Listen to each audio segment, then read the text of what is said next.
சமூக நீதி காவலர் விபி சிங் அவர்களின் பிறந்த நாளில் அவருக்கு எமது வீர வணக்கத்தை செலுத்துகிறோம்.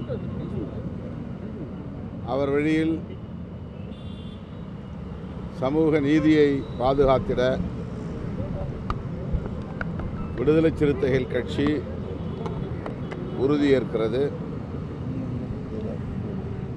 அவருக்கு தமிழ்நாட்டில் மாநில கல்லூரியின் வளாகத்தில் திருவுருவச் சிலையை நிறுவிய தமிழ்நாடு அரசுக்கு, குறிப்பாக மாண்புமிகு முதல்வர் அவர்களுக்கு விடுதலை சிறுத்தைகள் கட்சியின் சார்பில் எமது பாராட்டுகளையும் நன்றியையும் உரித்தாக்குகிறோம். விபி சிங் அவர்கள் பிரதமராக இருந்த காலத்தில் மண்டல் பரிந்துரையை நடைமுறைப்படுத்துகிறார் என்பதற்காகவே அவருடைய ஆட்சியை கவிழ்த்து அவருக்கு மிகப்பெரிய நெருக்கடியை தந்தவர்கள் இன்றைக்கு ஆட்சி பீடத்திலே இருக்கிறார்கள். ஓபிசி மக்களின் முதல் பகை என்றால் அது சனாதன சக்தி என்று சொன்னால் மிகையாகாது. சங் பரிவார்கள் ஓபிசி மக்களுக்கான இடஒதுக்கீட்டை, குறிப்பாக மண்டல் பரிந்துரையின் அடிப்படையிலான இந்த இடஒதுக்கீட்டை ஏற்காமல் அவருடைய ஆட்சியை கவிழ்த்ததோடு மட்டுமில்லாமல் நாடு தழுவிய அளவில் வன்முறை வெறியாட்டத்தில் ஈடுபட்ட வரலாற்றை மறந்திட இயலாது. ஆனால் இன்றைக்கு மதவாதத்தை முன்னிறுத்தி மக்களின் அடிப்படை பிரச்சனைகளை எல்லாம் ஒரு பொருட்டல்ல என்கிற வகையிலே மடைமாற்றம் செய்யக்கூடிய சக்திகளுக்கு அரசியல் ஆதாயம் கருதி சிலர் துணை போகிறார்கள் என்பதுதான் வேதனைக்குரியது. ஓபிசி மக்கள் இந்த நாளிலாவது விபி சிங் அவர்களை புரிந்து கொள்ள வேண்டும். சமூக நீதியின் மீது நம்பிக்கை உள்ள அனைவரும் விபி சிங் அவர்களை உயர்த்தி பிடிக்க வேண்டிய தேவை தேசிய அளவிலே உருவாகி இருக்கிறது. அந்த வகையிலே விடுதலை சிறுத்தைகள் கட்சி இடஒதுக்கீட்டுக்காக, சமூக நீதிக்காக தனது ஆட்சியையே பறிகொடுத்த ஒரு மகத்தான மாமனிதர் விபி சிங் அவர்களுக்கு நன்றி பெருக்கோடு இன்றைக்கு வீர வணக்கம் செலுத்துகிறோம். சமீபத்தில் வெளிவந்த ஆர்டி ரிப்போர்ட்டில் சமஸ்கிருத மொழிக்கு அதிக நிதி வழங்குறதா ஆர்டி ரிப்போர்ட் சொல்லுது. தமிழ் மொழிக்கு 17 மடங்கு அதிகமாக சமஸ்கிருத மொழி யூனியன் கவர்மெண்ட் இந்தியையும் சமஸ்கிருதத்தையும் தேசிய அளவிலே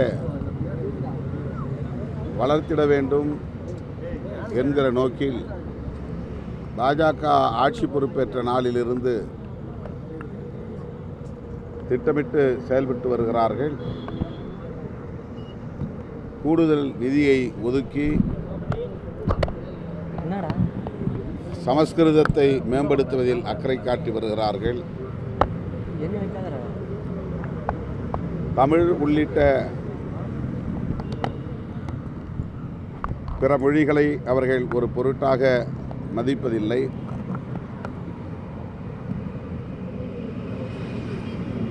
ஆங்கிலத்தை தூக்கி எறிய வேண்டும் என்று வெளிப்படையாக பேசுகிறவர்கள் தமிழ் போன்ற பிற மொழிகளை ஒரு பொருட்டாக மதிக்காமல் இந்த மண்ணின் மக்களை, பூர்வீக குடிகளை, பிறமொழி பேசும் தேசிய இனங்களை நசுக்குவதிலே இவர்கள் குறியாக இருக்கிறார்கள். இதையெல்லாம் பாரதிய ஜனதாவையும் சங் பரிவார்களையும் ஆதரிக்கக்கூடியவர்கள் சீர்தூக்கி பார்க்க வேண்டும், சிந்தித்து பார்க்க வேண்டும். அமித்ஷா, மோடி போன்றவர்கள் யாருக்காக வேலை செய்கிறார்கள் என்பதையும் புரிந்து கொள்ள வேண்டும். பேசுவதற்கு ஆளே இல்லாத ஒரு மொழி சமஸ்கிருதம், செத்த மொழி சமஸ்கிருதம். அந்த மொழிக்கு கோடிக்கணக்கிலே நிதி ஒதுக்கீடு செய்கிற பாஜக அரசின் போக்கை, அவர்களின் உண்மை நோக்கை ஜனநாயக சக்திகள் புரிந்து கொள்ள வேண்டும் என்று சுட்டிக்காட்டுகிறோம். சார், இப்போ வந்து முருகன் மாநாடு பிஜேபி சார்பில் வந்து முருகன் மாநாடு வந்து நடத்த முடிச்சிருக்காங்க. இதில் குறிப்பாக வந்து அண்ணா, பெரியார் போன்ற இந்த வீடியோ வந்து சர்ச்சையாக இருக்குது. அது எப்படி பார்க்குறீங்க? அதில் வந்து அதிமுக முன்னாள் அமைச்சர்கள் வந்து ஒரு 5 பேர் பங்கேற்றிருக்காங்க. நான் ஏற்கனவே சொன்னதைப் போல மதுரையிலே நடந்தது முருக பக்தர்கள் மாநாடு அல்ல, மோடி பக்தர்கள் மாநாடு. முருக பக்தர்களின் மாநாடு நடந்திருந்தால் தமிழ் மக்களால் பெரிதும் மதிக்கப்படக்கூடிய பெரியார், அண்ணா போன்றவர்களை விமர்சிக்கும் வீடியோ ஒளிபரப்பப்பட்டிருக்காது. பெரியார், அண்ணா போன்ற தலைவர்களையே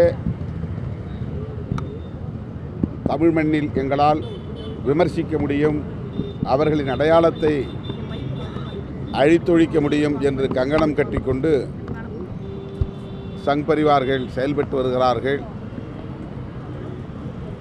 ஆனால் அதிமுக அந்த மாநாட்டிலேயே பங்கேற்றது என்பதுதான் அதிர்ச்சி அளிக்கக்கூடியது. வெறும் தேர்தல் ஆதாயம் கருதி அண்ணாவை விமர்சித்தாலும் பெரியாரை விமர்சித்தாலும் அந்த தலைவர்களை எவ்வளவு இழிவுபடுத்தினாலும் அவர்களோடு தான் தேர்தல் களத்தை சந்திப்போம் என்கிற நிலையில் அதிமுக இருப்பது அதிர்ச்சி அளிக்கிறது. அவர்கள் இது குறித்து சிந்திக்க வேண்டும். அண்ணாவை பழித்த பிறகு, பெரியாரை பழித்த பிறகும் பாஜகவோடு, ஆர்எஸ்எஸ் உள்ளிட்ட சங் பரிவார்களோடு இவர்கள் தொடர்ந்து பயணிக்கப் போகிறார்களா என்பதை தமிழ்நாட்டு மக்களுக்கு தெளிவுபடுத்த வேண்டும். அதிமுக முன்னாள் அமைச்சர் வைகை செல்வன் அவர்கள் வந்து பேட்டியில் ஒன்று சொல்லியிருக்காரு, திமுக கூட்டணியில் ஓட்டை விழுந்து விட்டது சொல்லியிருக்காரு. அதுக்கு நீங்கள் பதில் சொல்லுங்கள். அது அவருடைய ஆசையாக இருக்கலாம், அல்லது கனவாக இருக்கலாம். அது நனவாக வாய்ப்பில்லை, நிறைவேறாது.